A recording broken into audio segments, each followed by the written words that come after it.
Here, make it off at your... I'm Dr. Sullivan, and I'm here to talk to you about the Lucky Paper Podcast, a podcast devoted to the craft of Magic the Gathering cube design. Now, if you have an interest in game design, I think focusing on cube is better than playing competitively, better than focusing on Commander, anything else. Because game design is about creating positive, curated experiences, and that's what cube is all about. And as you all know, cube is not a monolith. There's a lot of ways to going about doing it, and context matters. It is about the sum of the parts, and there are a lot of good ways to go about doing it and a lot of bad ways. If you think that the experience is just about adding as many powerful cards to the cube and letting it rip, that ain't it. And these people know that. So if you are interested in the craft of cube, if you have an interest in game design, if you just like a fun podcast about Magic the Gathering, you have come to the right place.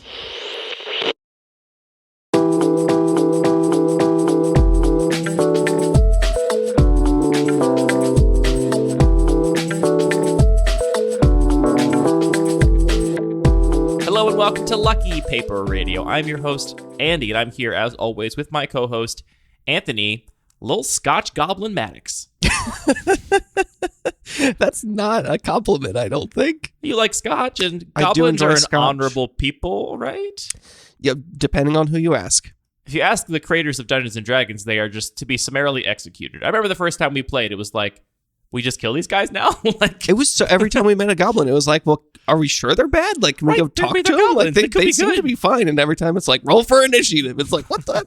Why are we being punished for trying to not hurt goblins? I'm just picking off these little dudes left and right as if they were clay pigeons. Yeah, pretty much. We're the clay pigeons of the...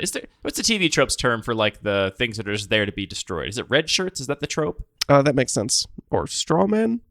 Well, that's got a whole different... Goblins? They might just call them goblins. Might call them goblins. We're not talking about Scotch or goblins on this episode. Well, we should clarify. I was gifted a little Scotch goblin from your sister. It was a lovely gift. Yeah. I'm not just a Scotch goblin. That really doesn't sound good. I mean, you enjoy Scotch every now and then. You got to own it. All right, fine. You enjoy Scotch. Call me a goblin? You enjoy Scotch, and you stand for breaking down societal norms and stereotypes. Okay, so you're here to reclaim the term goblin and take it away from those people. If anything, can I be a podling? What is that? It's a Dark Crystal thing. Is that the puppets? It's the puppets. Ugh, puppets. I love it so much. Puppets. Yucky. Wow. Don't like puppets. We don't disagree on that many things. It's true, but narcissism of minor differences. I do like practical effects. So I like when there's a thing that is effectively a puppet, but, isn't just like a hand like, hello, I'm Mr. Puppet Guy. And the Muppets are good. The Muppets are great. The Muppets are good. Are a national treasure. The Muppets are good. Sesame Street is good. It's just obviously not for me. It's for children. So, I don't. Wow. And well, Dark Muppets, Crystal's for adults. The Muppets have a cross-age appeal, but compared to other children's shows, those two shows stand very high on the tier list for me because children's shows are real rough. Yeah, I can't say I watch a lot. It's almost as bad as children's YouTube videos, which is truly the darkest. Like, nothing will make me feel depressed and hopeless more than if I stumble across, for whatever reason, like a YouTube video targeted to children, which I did earlier today. I've been shown a couple just as like an example, and it is look what's happening. Frightening. And it's got 25 million views. And it's because only 100,000 kids press replay 25,000 times. What is this next generation going to look like? A very hungry little shark, I think. Okay. We're going to try something novel with this episode of the podcast. I hope this works out. I have high hopes for it, Anthony, but it's definitely a little bit ambitious through an audio medium, which of course this is. We are going to, inspired by the series of Star City Games articles called the Open Draft Project, we actually both drafted the same seat of my cube, the Bun Magic Cube, and we are going to talk through the entire draft, basically, and our first couple picks, how we got into the deck we were drafting, where our evaluations diverge from one another, and how we feel our deck ended up in the end. I really like the open draft articles on Star City Games. I think it's an interesting insight into how there are oftentimes picks in a draft that are not objectively correct or false. It's like you have two pro players that disagree, and they both have good reasons for why they disagree, and you can't say one is right or wrong, but it kind of shows the depth and nuance of Magic.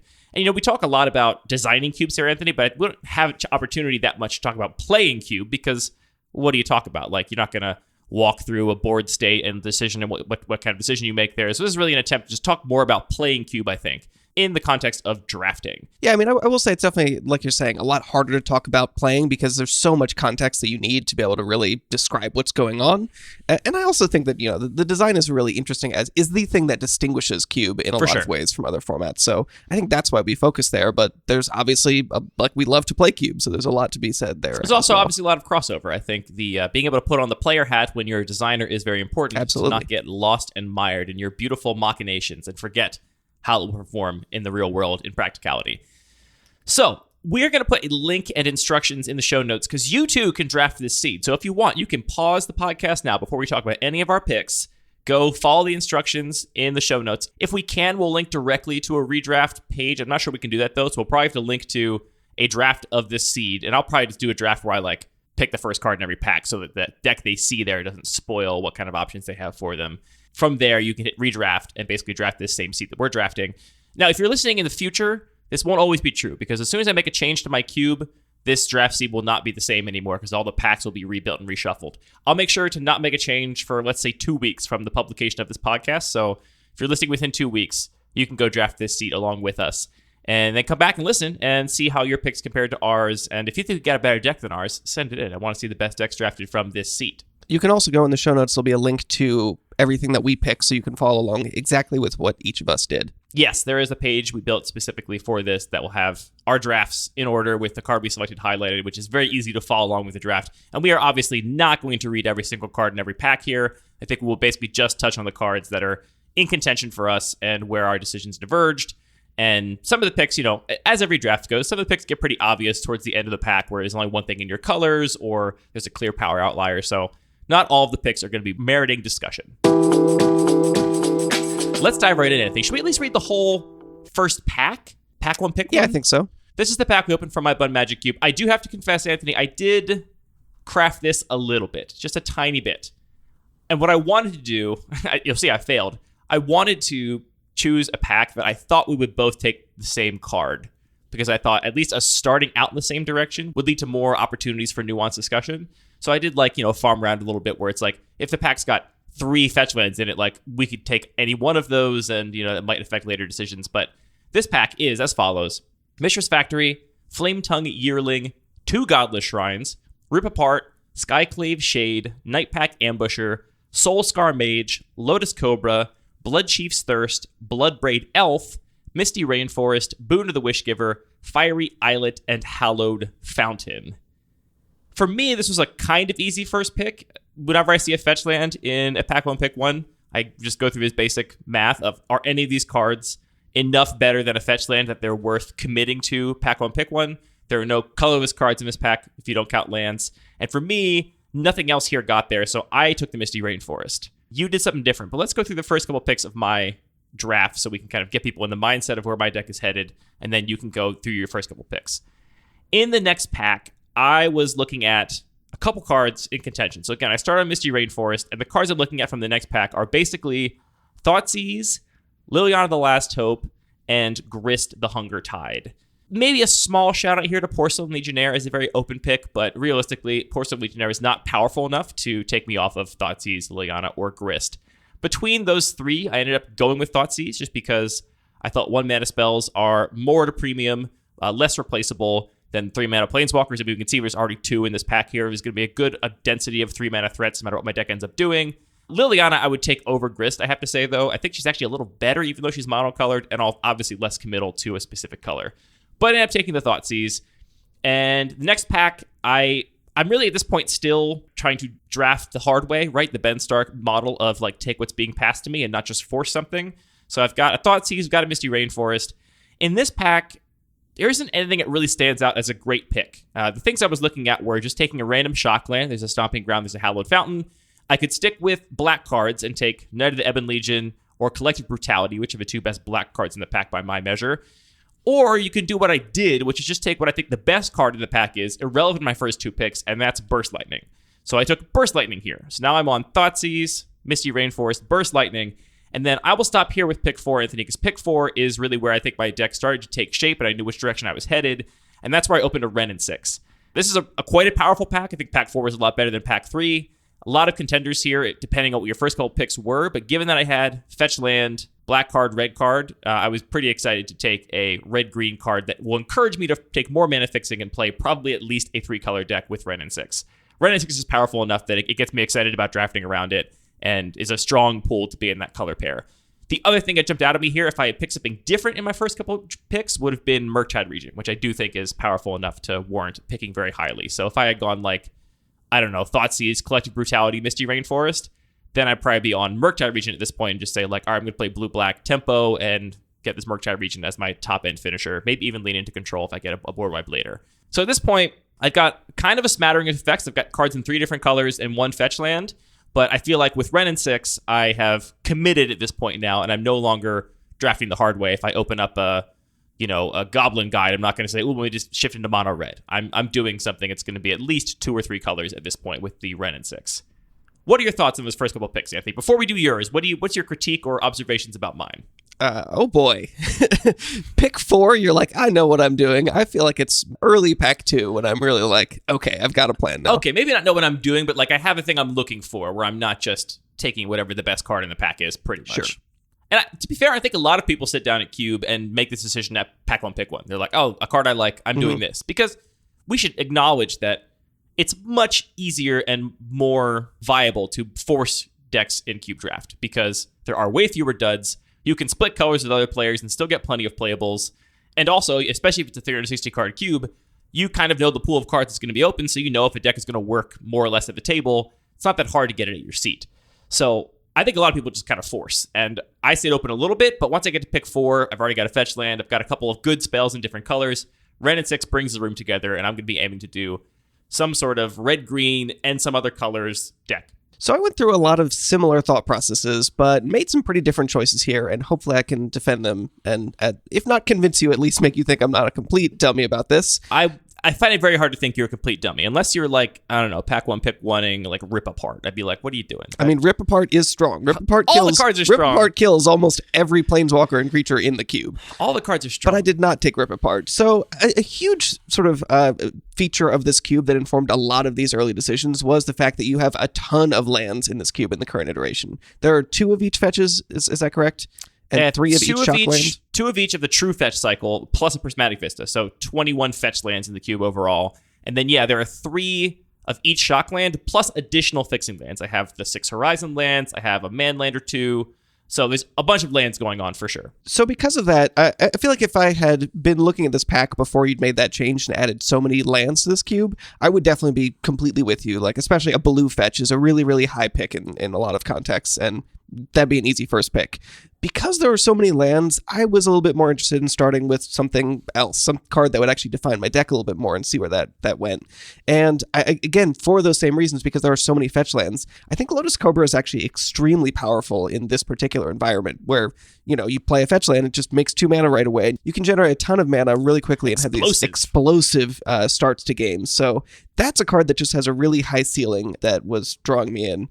I also honestly don't hate Nightpack Ambusher. It's a pretty strong card. It's obviously a 4-mana card, so that's not really where I'm looking to start. Do you like green cards, Anthony? And I like green cards.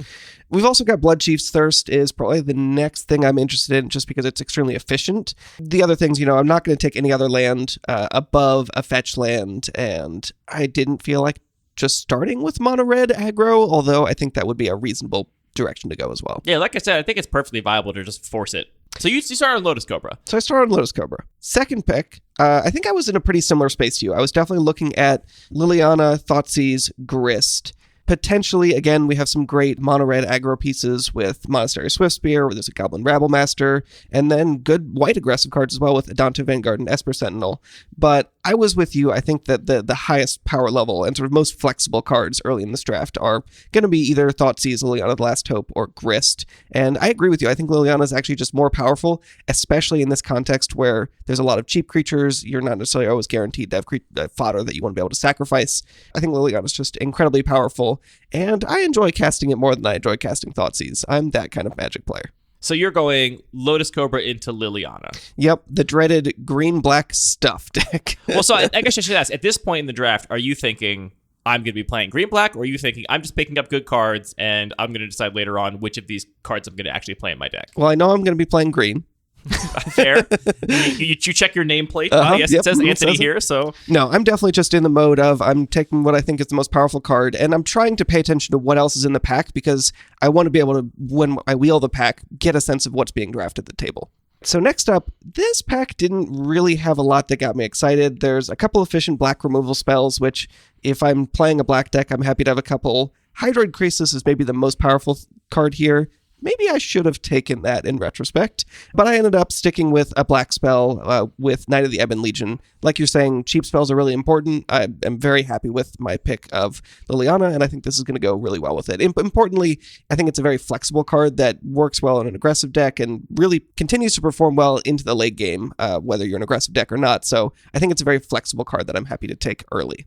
Do you take Knight of the Ebon Legion and think, I need to be aggressive to make the most of this card, or do you see that as a card that slots into kind of any deck along the spectrum of speed?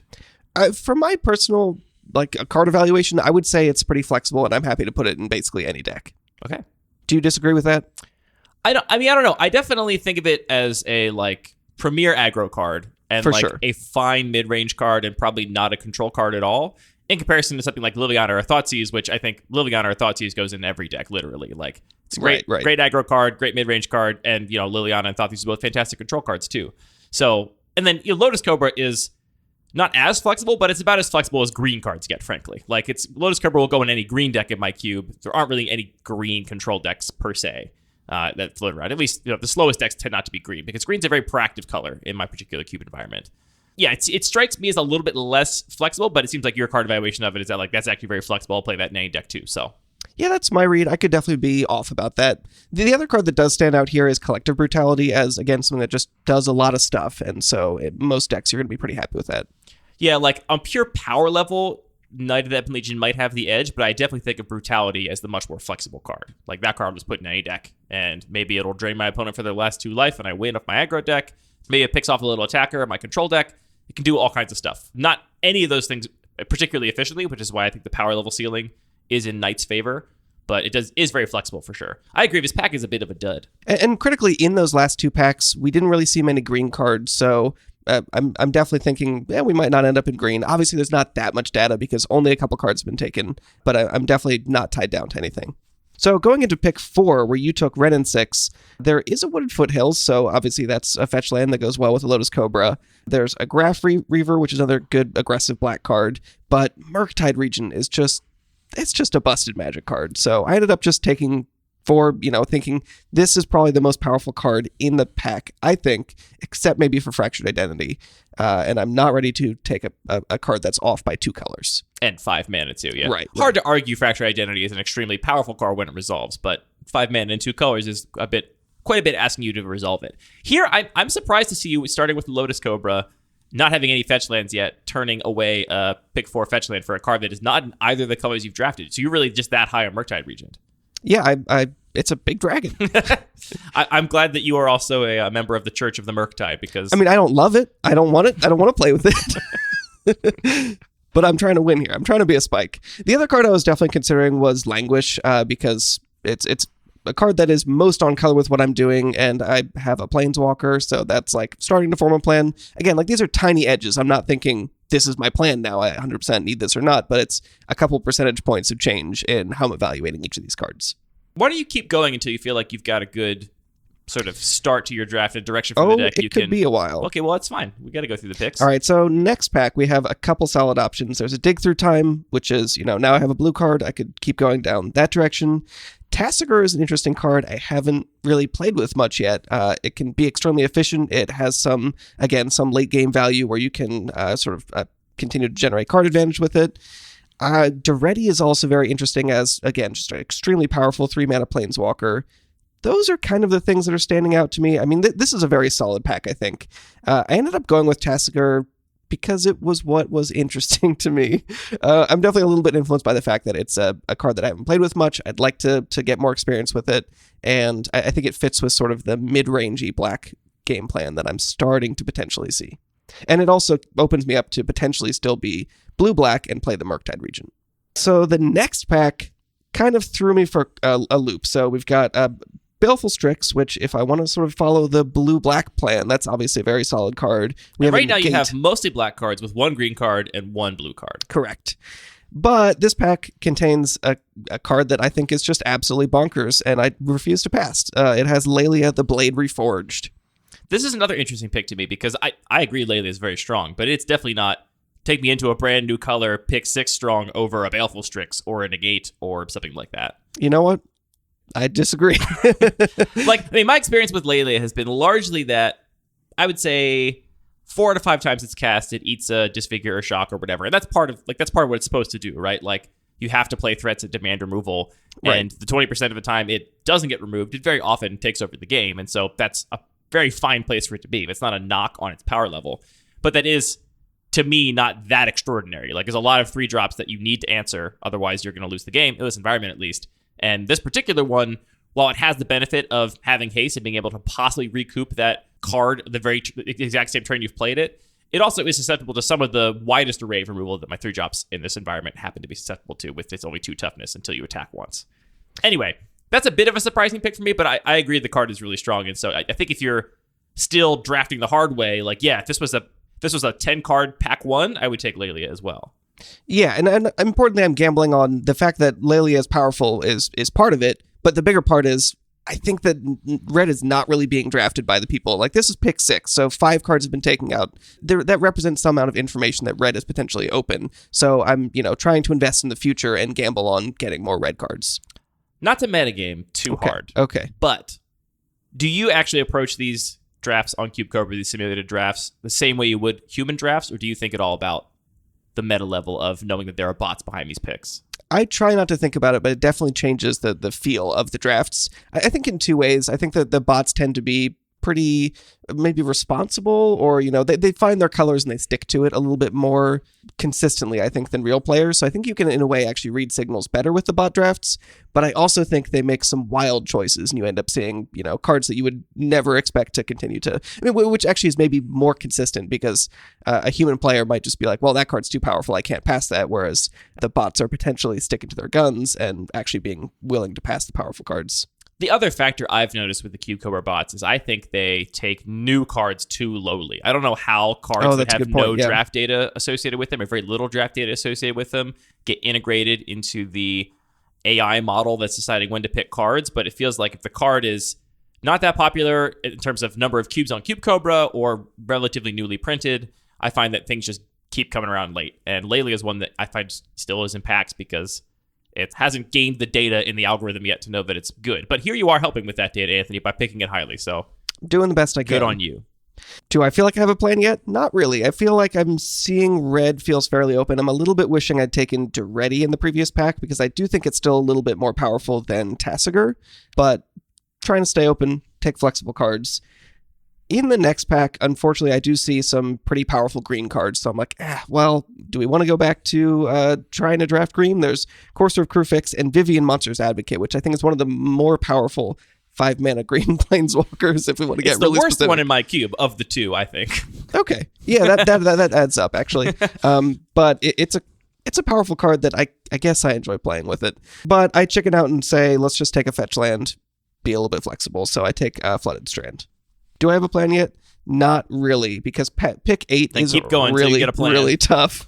The thing that actually sort of stood out to me was Cast Dissident Mage. So far, if we ignore that first pick, Lotus Cobra, we've got some black cards, red cards, and blue cards. Kess is a fun card to play with. I know I'm going to have plenty of, efficient removal to make it work.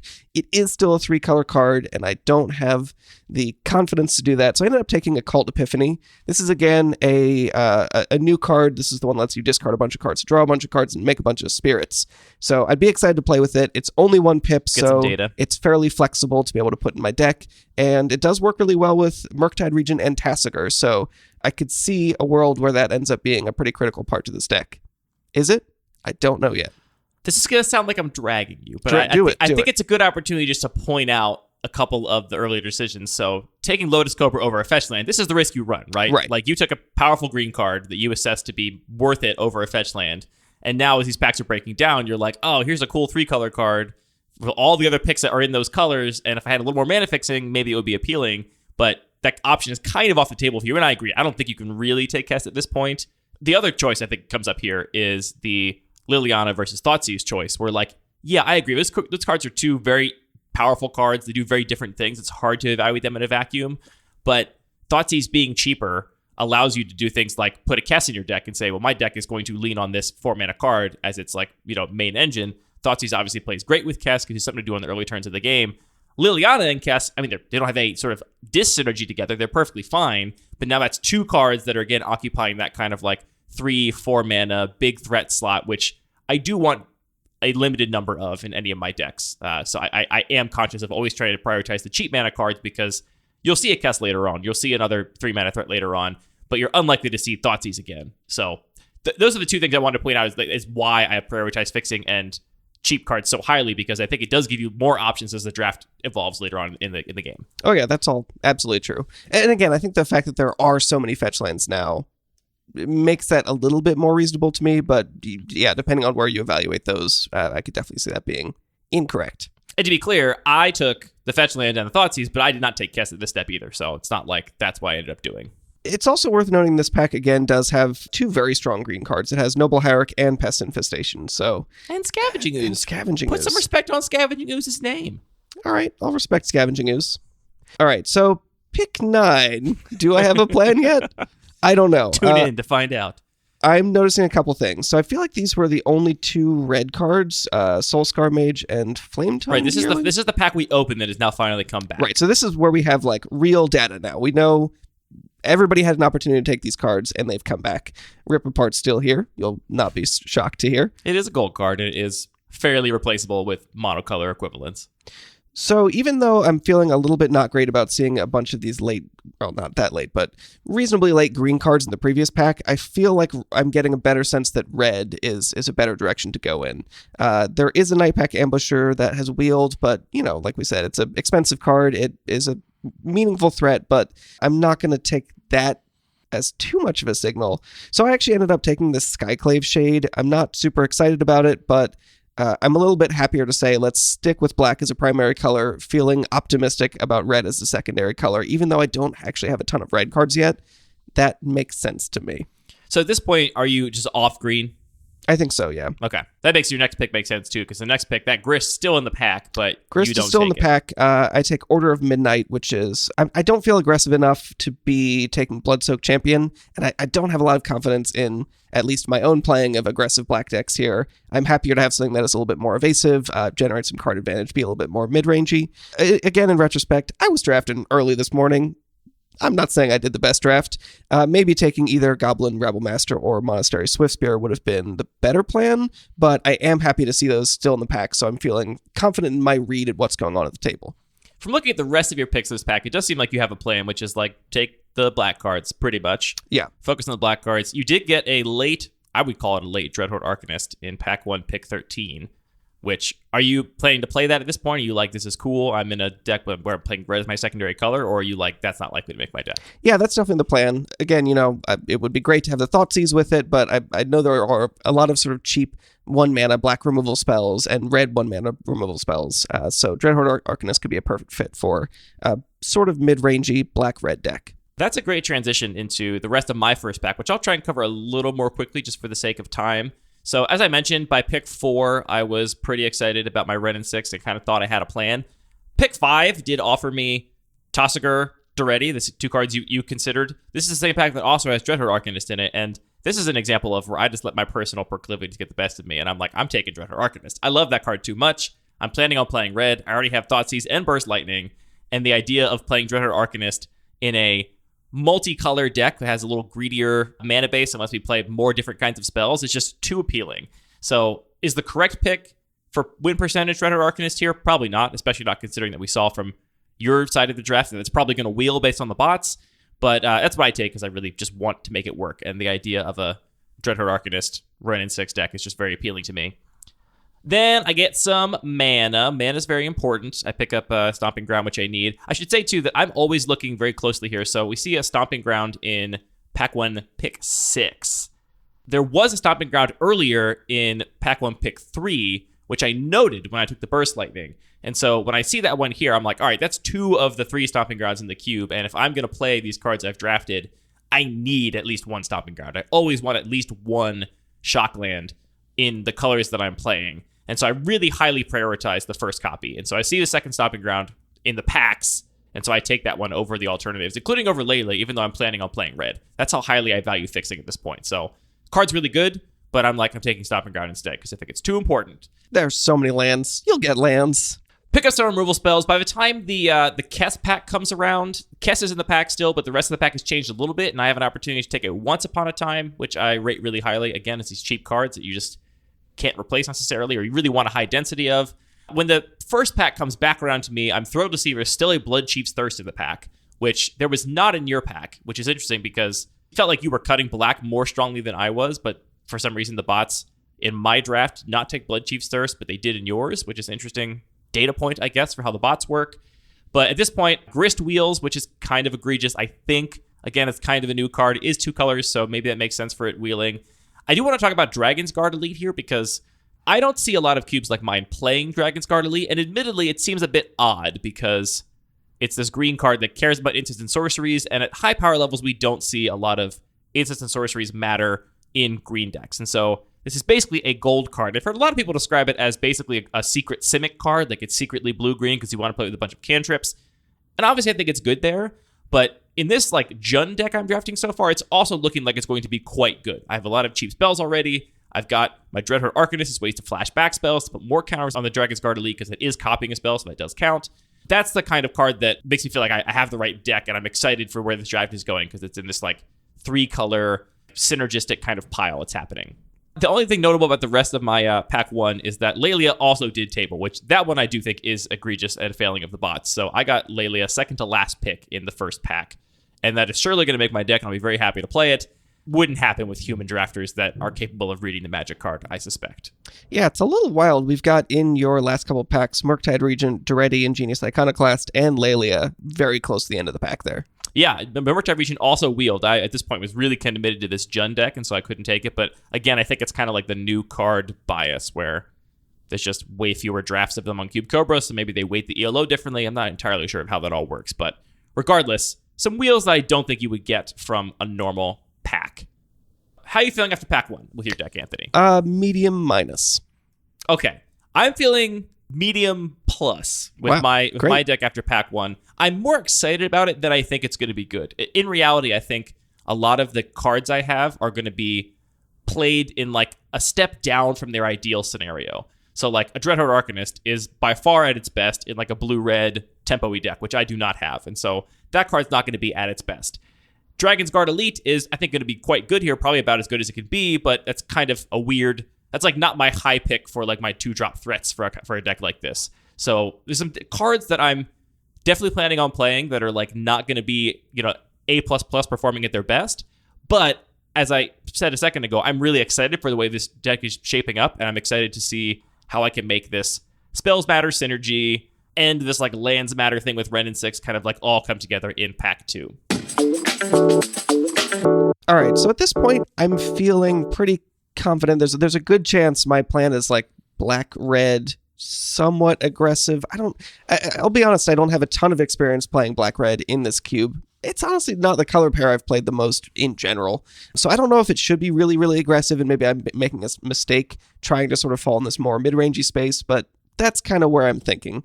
And we have something that I think is kind of a gift here in a Bloodstained Mire, so I think that's going to be my choice pretty easily. It is worth noting this pack also has a Dark Confidant and a Skull Clamp, a card that I have said I will never pass, but I think I do have to eat my vegetables at this point and pass that Skull Clamp and take the Bloodstained Mire. After that, we have an extremely powerful red card in Chandra, Torch of Defiance.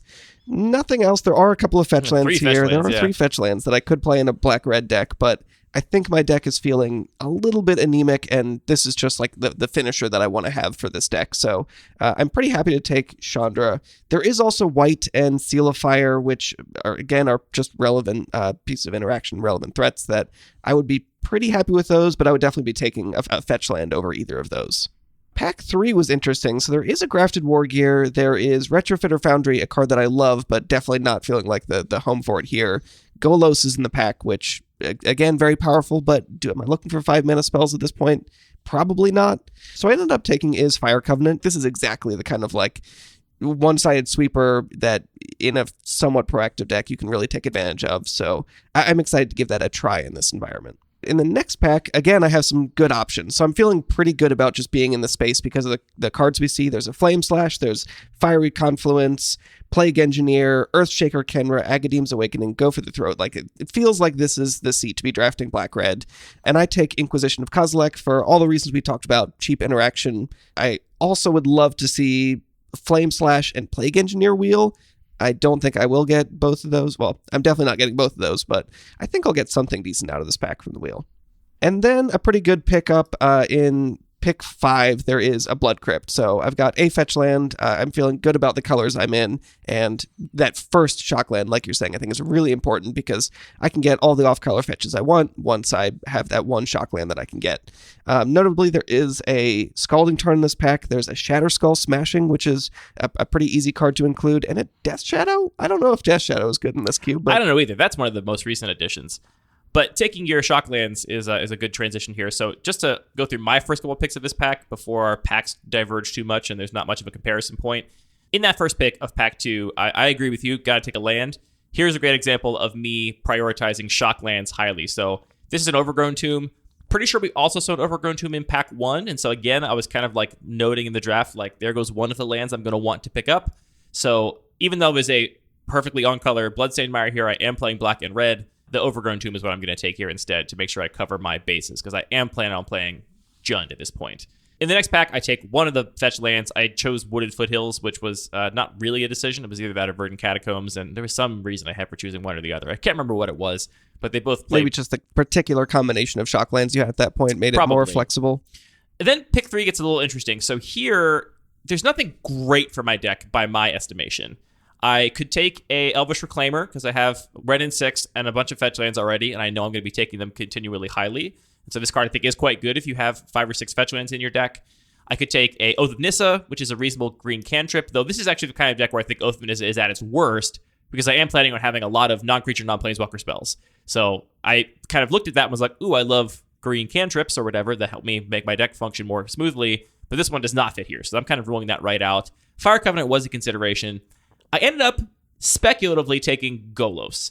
Now, I rate Golos kind of medium power level. I think most Cube players rate it more highly than I do because of the reputation it's gained across a bunch of different formats and from some pros' opinions about it in the Magic Online Cube. So here I'm taking it and not currently planning on playing it. And the speculation I'm making is I'm not giving it much here in this pack. Honestly, the next thing I'd probably take would be the Sunbaked Canyon just because it's a cycling land. It's only one of my colors, but it's a cycling land at least, which I could then get back repeatedly with red and 6 to draw cards, which is pretty nice. But I'm taking it here because I'm not giving up much, and I'm thinking if I get exactly Field of the Dead later on, I'm going to be very glad to have this Golos because that's a really potent way to grind out a game against a lot of different kinds of decks. So I take a speculative Golos, pick 3 of pack 2. So you mentioned Elvish Reclaimer. Is that a card that you think of just as an efficient beater, or do you actually think that the land ability is what gives that card its power? I think it's mostly in my environment an efficient creature, just a body at a cheap mana cost. I like that it has that upside if you do end up with a Field of the Dead, for example, right? Where you're like, I have very key lands you want to get. Having that ability is comes up sometimes, but mostly it's like if you're playing a deck that has a lot of fetch lands, you can play this as a 1 mana 3/4, which is a good stat line. This pack also has Primordial Mist in it, which is another card that I have a hard time passing in this context because it's pretty hard to interact with. A lot of people are not main decking the enchantment removal, and it really runs away with the game. There's not much left enchantment removal, to be perfectly honest, because it was so narrow. People weren't main decking it, and they also weren't bringing it out of the sideboard. So I was like, well, these cards just aren't being played. Use those slots for something else. Retrofitter Foundry as well. It's one of those cards that it seems like it should just be horrible and repetitive, and maybe it is. Maybe it's just that my opponents don't often play Retrofitter Foundry against me, but the first time I actually got to really go off with it and start making a bunch of 4/4s, which sounds impossible, but it's definitely not impossible. You get to do all these dorky things, like I'll block and then I'll sacrifice this, so I get to start upgrading things, and it prolongs the game in a way that I find fun when it's on my side of the battlefield. It's really, really good against decks without evasive threats, whether that's trample, flying, something, exactly. lifelink even. I guess that's not technically evasion, but like if your opponent is trying to beat you down with like vanilla creatures, Retrofit Fragile goes a very long way to discouraging that plan. It's actually very good against lifelink. I've had the rare privilege of beating a Batterskull because I was able to abuse this to prevent them from ever gaining life. Absolutely. The next pick, I think, was maybe the hardest pick I had in the whole draft. We'll see if I change my mind later on. But this was the pick that you mentioned between Inquisition of Kozilek and the other spells in this pack.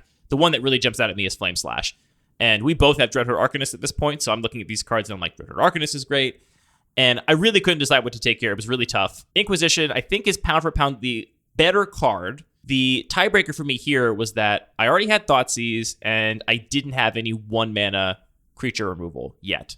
And I was like, given that this effect is a little more unique in my draft deck as it stands, I think Flame Slash was the right pick for me. I totally understand that Inquisition was maybe the right pick for you, and I think that's very much a toss-up. I don't think, we're both in red-black to some degree, and I don't know which one's correct, and that was a really difficult decision to make. But I ended up taking the Flame Slash and leaving the Inquisition in the pack, which of course did not come back around.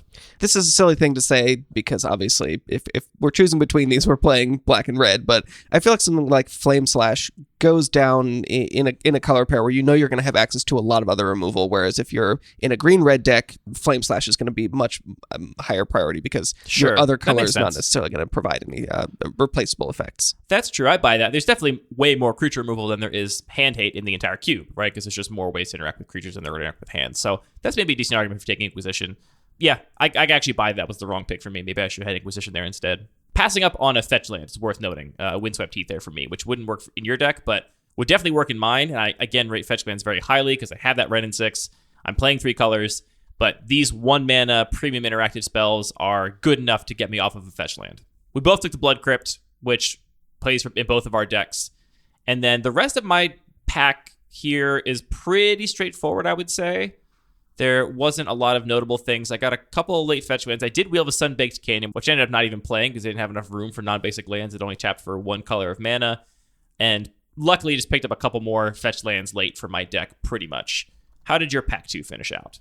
Right, so after the Blood Crypt, I actually took a second Blood Crypt, and that was a little bit disappointing to see where it's like, there's some cards in there I might have liked to have rather than the Blood Crypt, but you really need that first shock land. So I ended up taking the second Blood Crypt, but I was passing Unholy Heat and Phoenix of Ash and Murderous Rider and Heartless Act, all cards that I would be pretty interested in playing. Now, see, in that spot, I did not take the second Blood Crypt and just took the Unholy Heat from my own deck. I think that might have been a better choice, especially with where my deck ended up. It's also different given that I'm planning on playing 3 colors. There, I think the second shock land is less valuable than I'm just playing 2 colors. True. Just because there's more fixing lands I can play, so the slots are right. And I also have fill. Already multiple double pip cards in both colors that I'm looking to play. So I do take the second Blood Crypt. Hopefully we'll wheel something out there.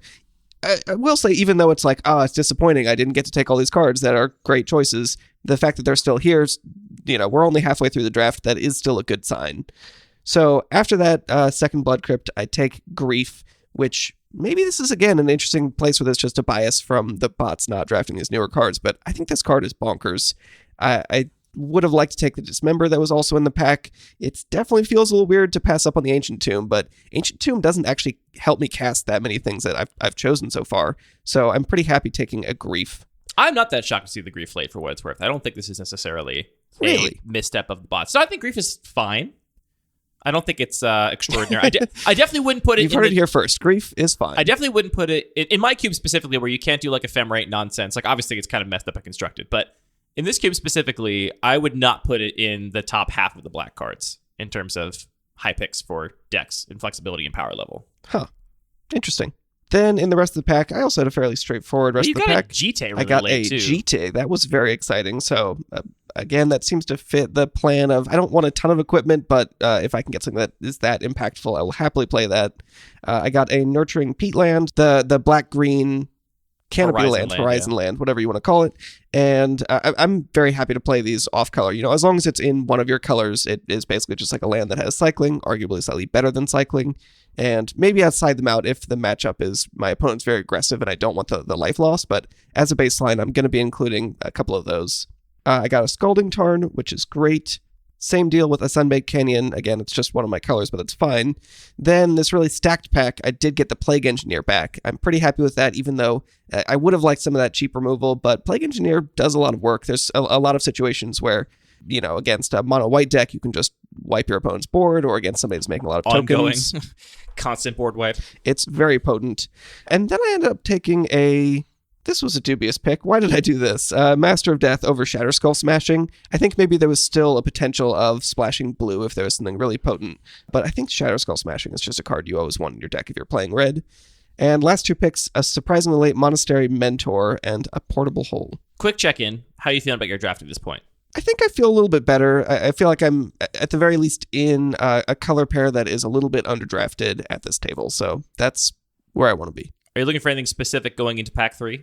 Definitely at this point would like some more cheap spells, really. My curve is a little bit high. I have some pretty good finishers with, Chandra and Liliana, and some reasonable interaction at some of the more expensive slots, but some cheap cards would really bring it home. I'm happy with my deck at this point. I mean, obviously it's not done, but I'm happy with how pack 2 treated me.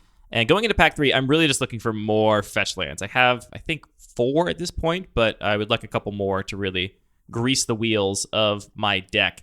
And I think the interesting narrative in pack 3 is going to be what is better than a fetch land. And starting with pack 3 pick 1, again, I'm in Jund now, and there's a couple good choices for me here. There's Abrupt Decay, Garruk Wildspeaker, Kolaghan's Command, Bonecrusher Giant, Den of the Bugbear, and a fetch in Windswept Heath. And here, I actually decided to take the K command over the fetch land, which, looking back on it now, maybe seems a little greedy, but one of the areas I think that the less aggressive non-blue decks can struggle is in card equity.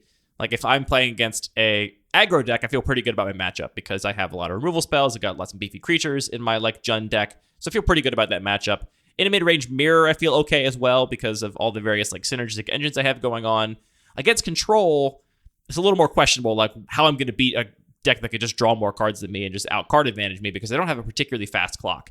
And so K-Command is a card that I value pretty highly here just because it's a 2-for-1 in my colors, and I'm not playing blue, so 2-for-1s are kind of hard to come by, or harder to come by.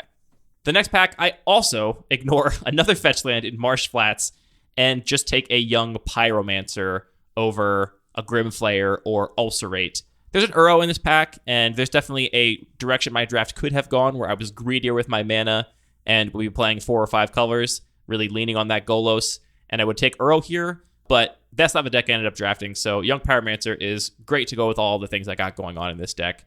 From there, I get Kroxa, Titan of Death's Hunger, which makes me feel great about my density of threats. I, again, passed up an Arid Mesa and a Polluted Delta, so first 3 packs here, even though I said I'm looking for mostly fetch lands, the packs presented me with things that were compelling enough to take me off of those fetch lands. Kroxa is, I think, just a premier win condition for any deck like this. Just incredibly grindy, very hard to interact with, keeps coming back, demands answers. So take that very, very highly. And that's why you want to take the fetch lands early, to give you that flexibility. Yes. And then pick 4, the last time I promise I'll ignore a fetch land in this draft. I ignore a Bloodstained Mire in favor of a pretty late Wasteland. I still rate Wasteland very highly, even higher once I have red and 6. Right, I was going to say. And I do have Golos if I end up playing that to also go and get the Wasteland, which can be relevant if I want to start that kind of loop. Bloodstained Mire, Smuggler's Copter, Dreadfugue, Abrade, all very strong cards here, but Wasteland is good enough that it takes me off of all those things, and I end up taking the Wasteland. The rest of the pack, I take a Deathrite Shaman, which I think is pretty straightforward. I take a fetch land. I take a Field of the Dead, which I get pick 7, and now I'm thinking, okay, I am going to play that Golos. So I did end up with the Field of the Dead Golos package. I ended up main decking both of them. So that speculative pick kind of paid off. I take a Knight's Whisper. I take a fetch land, which wield an Ignoble Hierarch. Another fetch land, which wield Dreadfugue, Sensei's Divining Top, Fire Ice, and Zergo Bellstriker to end my draft. And I feel pretty good about where I ended up. How did your pack 3 go? I think pack 3 went pretty well. So I was thinking very much in the same space you are about how the biggest thing I want is card advantage to be able to actually beat grindier decks that have, let's say blue cards in them. Kolaghan's Command is obviously something I'm really interested in for my deck. It's just a shoe-in, but I got maybe a little bit greedy and thought I could probably wheel it based on sort of how I'd seen the draft go. So I actually took Bonecrusher Giant because this also generates card advantage. It's a removal spell that draws you a big threat. That is true. That is also a very good 2-for-1. So it was a little bit difficult between those, but I'm very happy to have Bone Crusher in my deck, and it balances out, I think, some of the holes that I've had. Did I think about taking Jace the Mind Sculptor a little bit? Maybe just Honestly, I'm not that high on it. I guess you had a couple of other blue cards you might end up playing, because I know you had Master of Death and Murktide Regent, but I wouldn't touch with Jace here. Next, I feel like we just flipped a lot of our decisions here, but I did take the Marsh Flats. We did that for a lot of the draft, in the next pack. It's a black fetch. It's going to get me all my many Blood Crypts. Ulcerates in this pack, and Heirloom Blade is also a card that I'm pretty interested in, but I think that I need that fixing at this point. Then we have the great pack that you mentioned that includes Kroxa. That's a shoo-in. I also passed some fetches over the Kroxa because that really ties this deck together. I feel like that card is always bringing decks together. I love it. All right, this next pick might be a little bit dubious, but I took the Smuggler's Copter over another Bloodstained Mire. This pack also had the Wasteland and a Braid, Dreadfugue. It's Smuggler's Copter. You're going to want to play it. Copter is good if your deck has a lot of creatures in it. It's also great with Kroxa, and I have Tasker as well, so getting stuff in the graveyard I've never done it with pretty Kroxa irrelevant. before. You do your little, I guess it's not evoking, but you do the Crocs if it doesn't stick because it wasn't escaped. You crew the Copter on its way out. I like that. I never thought of that. Oh, I didn't think about that either. What I were was you just thinking thinking about? Well, it just fills up the graveyard. So you can sure, that's true. escape.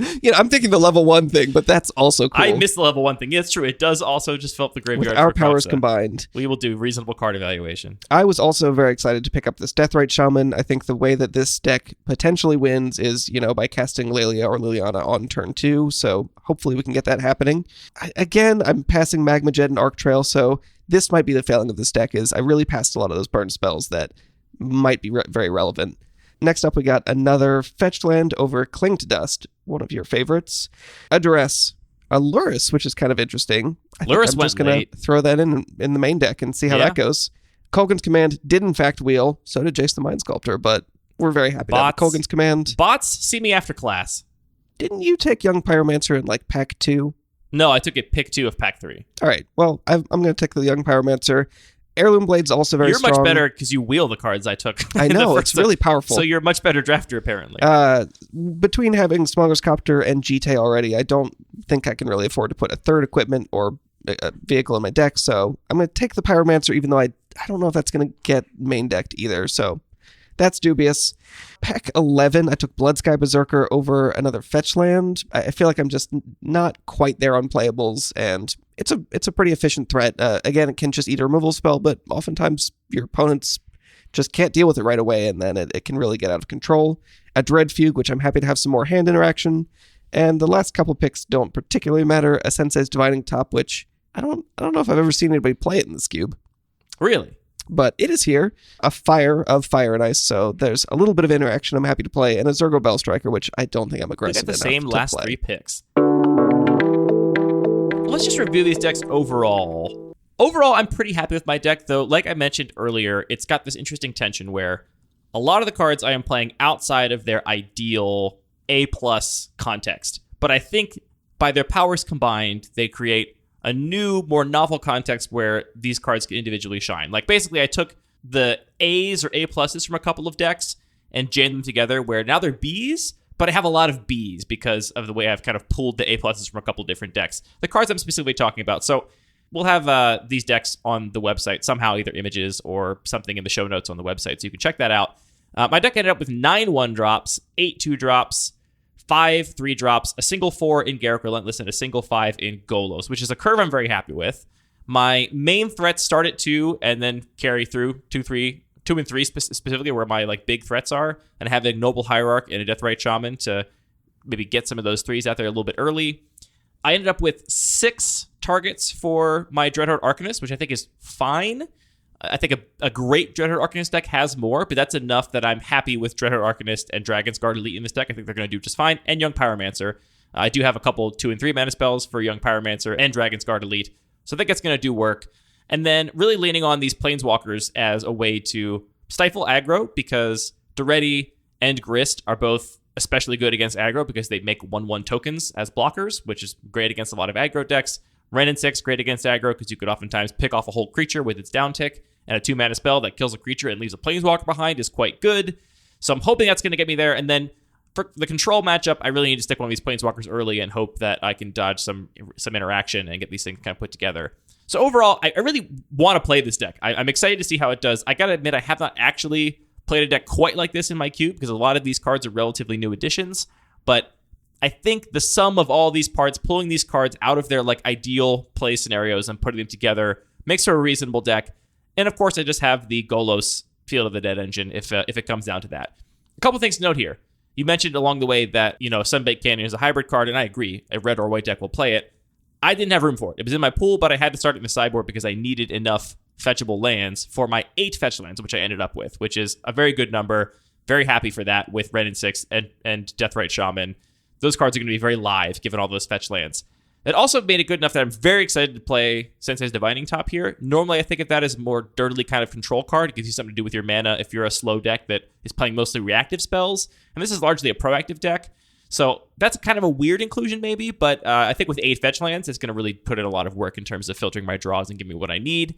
Worth the card slot. Also couldn't find room for Shadow Skull Smashing. I needed enough fetchable lands with my 8 fetches. So even though I'm playing red, no Sunbaked Canyon, no Shadow Skull Smashing, they could potentially come in out of the sideboard. But that's the deck. I would rate it B+, A-. It's not exceptional, but I'm overall pretty happy with it, and I think it could get me some wins. It's almost like you took the fetch lands a little bit too high. I don't agree. Okay.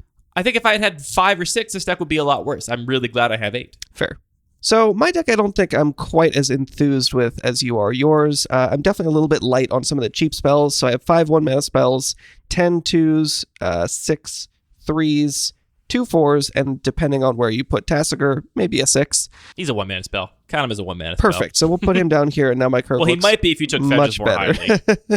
That is true. I'm happy with the amount of hand hate that I have in some of my early plays. I ended up with a fair amount of interaction for different types of things. Fire Covenant and Plague Engineer and Liliana can all deal with stuff, even if it isn't just, clean 1-for-1 interaction, which I would like to have a little bit more of.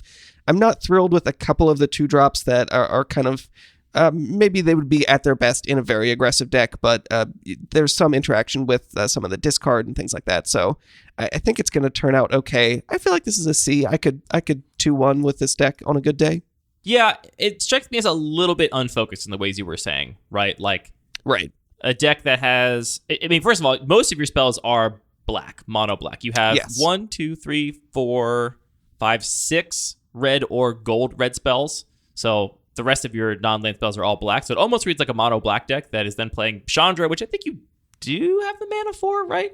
You got 4 fetch lands, 2 shock lands, and you're playing a Sunbaked Canyon, a Mountain, and a Mountain. So you have what is that? So you have 9 red sources. I think that's borderline for a Chandra, but I think it'll work just fine.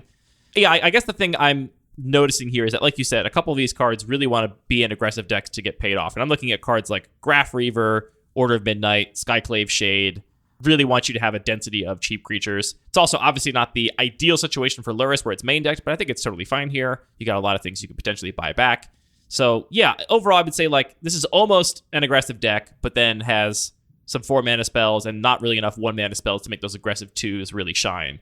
But I could be wrong. Who knows? Who knows? Listener, maybe you know.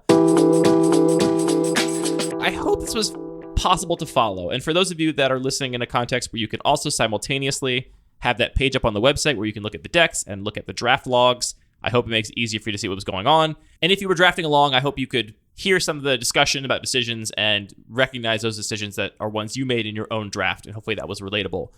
Let us know if this is a good format, because if it is, I'm curious to do it, first of all, with the regular cube as well, which we chose the Magic Cube mostly because I think it has more recognizable cards to most of our audience, so there would be less reading of rules text and explaining what cards do. But the regular cube, I think, is a very different draft experience and one I would love to talk about, partially because the way I think about drafting has changed a lot over the years.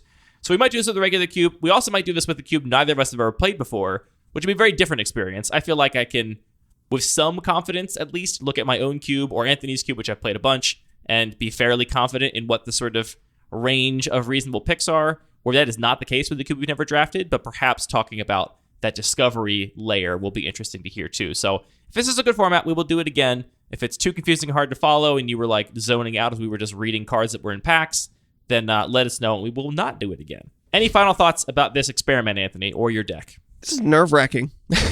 I'm not saying I'm the best drafter. I will say I'm not the best drafter. It's definitely very vulnerable to put pick one particular draft that I did. Maybe I would have, in retrospect, put a little bit more thought into this draft. I did put a lot of thought into it. I'll say that. I was like, people can be looking at this. You spent a lot more time. Yeah, I spent more time. Well, also because I kept messing up the stupid copying the packs. I almost messed it up. I thought I had lost it, but I expanded my script a little bit to save it in local storage. So it was there, I see. You made a better script for yourself. That's nice. Very cool. Well, I mean, that is your right as the script maker to make a better script for yourself. It's like a superpower. You should just use it, right? We're talking about a very simple script here Anthony made just to copy the contents of the packs because Cube Cobra doesn't have draft logs, which is a feature I've requested. Maybe you can also request it so that we can get it in the feature list. I could implement it if we didn't have so many other projects to work on. Right. I didn't mean you specifically. I meant the listeners to request it. Anyway, that's it for this episode of Lucky Paper Radio. Let us know on social media, Discord, Twitter, Reddit, whether or not this structure makes sense, and that will affect how we approach similar episodes in the future. Oh, real quick, I want to mention, if you're listening to this the day it comes out or the day after, I am going to be a guest on a EDH podcast Twitch stream. It's called the Guardian Project Pod, and it's going to be on Tuesday the 11th at 8 p.m. Eastern. We don't talk about EDH much on this podcast, but I do have an EDH deck. It's a beloved Goblin deck I've been slowly crafting and curating and pimping out over the years. So if you want to see a ridiculous Goblin deck, you can tune in and see that. Also, maybe some discussion of other kinds of Magic that we don't always talk about on the podcast. I'll lend you the Scotch Goblin for the podcast. I'll be in your basement recording it because I got to use this setup. So, so I can use that as a little mascot. Everyone can know who I'm talking about. But it'd be cool to have some Lucky Paper listeners check out that stream and pop into the Twitch chat. Anyway, that's it for announcements, and that's it for this episode. All of our music is produced by DJ James Nasty. All the Magic cards are produced by Wizards of the Coast. Thanks for tuning in, and thank you, Anthony, for talking about Magic with me. Thanks for talking about Magic with me, Andy. It is a vulnerable thing to post a draft log, a big visual draft log on an episode like this. Yes. There's going to be a lot of people that are going to roast us, I bet. Oh, by all means. I welcome the roasting. Roast away. This is how we learn. Yeah, exactly. That's why I'm excited to do it, Let's see what people think. I'm also curious to see, where people have thoughts that we didn't even touch on. Like, they were like, what? You weren't taking a pack one, pick one, rip apart? Or whatever? I feel good at least that we ended up in a similar place. I feel like it is actually interesting that we made very few of the same picks early on. But we ended few up of the same picks, even at all, period. But we ended up in the same color combo. Me playing some green, you not. But yeah, I mean, I think we actually did kind of both read the table a little bit, even though the table is bots and maybe kind of weird and confusing to read. Read the table. You wake up at the table, you're surrounded by robots. Yeah. We end up in similar colors, have some similar cards in our decks, but very different strategies overall, I feel like. Well, maybe not that different, but play the good cards. I think as a mid-range deck, mine's going to stop yours. Yeah.